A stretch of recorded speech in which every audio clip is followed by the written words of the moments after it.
السلام علیکم۔ آج ٹی20 ورلڈ کپ میں دو بڑی ٹیمیں آئیں گی آپس میں ایک دوسرے کے سامنے۔ بھارت اور نیوزی لینڈ کے درمیان ہوگا میچ۔ شعیب اختر نے بڑی پیش گوئی کر دی۔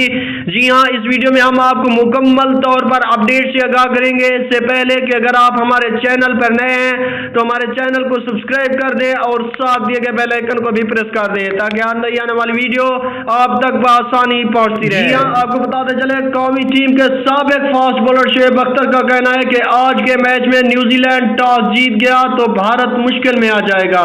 نجی ٹی وی جی نیوز کے مطابق ٹی20 ورلڈ کپ کے حوالے سے گفتگو کرتے ہوئے شعیب اختر کا کہنا تھا کہ افغانستان کے ہاتھوں بھارت رسوا ہوتا ہوا نظر آ رہا ہے۔ مجھے بھارت ٹورنامنٹ سے باہر ہوتا نظر آ رہا ہے۔ سابق لیگ سپنر مشتاق احمد نے اپنی رائے کا اظہار کرتے ہوئے کہا کہ ان کے خیال میں پاکستان اور افغانستان سیمی فائنل میں آئیں گے۔ خیال ہے کہ ٹی20 ورلڈ کپ میں آج بھارت اور نیوزی لینڈ کی ٹیمیں مد مقابل ہوں گی، جبکہ بھارت اور افغانستان کا مقابلہ 3 نومبر بروز بدھ کو ہوگا۔